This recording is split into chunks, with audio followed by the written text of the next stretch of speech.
වලස් මුල්ලේ උසස් පෙළ පන්තියේ කොල්ලෝ ටික 8 දෙනෙක් විතර නැග්ග පැලකට බියර් බොන්න. ඔව් පන්ති කට් කරලා යනවනේ තැන් තැන් වල. ඔය ගල්පොත් එහෙම යනව නේද මේ? නෑ යනවා. කොල්ලොත් යනවා කෙල්ලොත් යනවා ගලබොඩ අනම්මන හැමතැනම යනවා.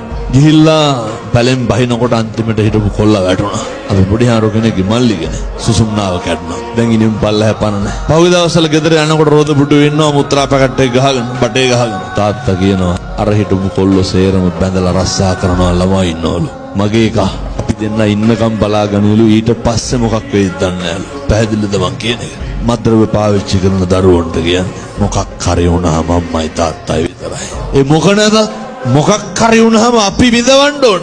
අපි දුක් විඳින්න ඕන. ඒ නිසා සත්පුරුෂ දරුවනේ ආදරණීය තරුණ මහත්තුරුන්ට කියන්නේ ඔය විෂම මද්ද්‍රව්‍ය වලින් සම්පූර්ණ මිදෙන්න කරනවා නම් නවත්තන්න. ජීවිතය හොඳට හදාගන්න. දලදා හාමුදුරුවන්ගේ පිහිටෙන් තරුණයන්ගේ සිත් වලින් මද්ද්‍රව්‍ය වලට ආසාව දුරු වේවා සාදු කියලා පතන්න.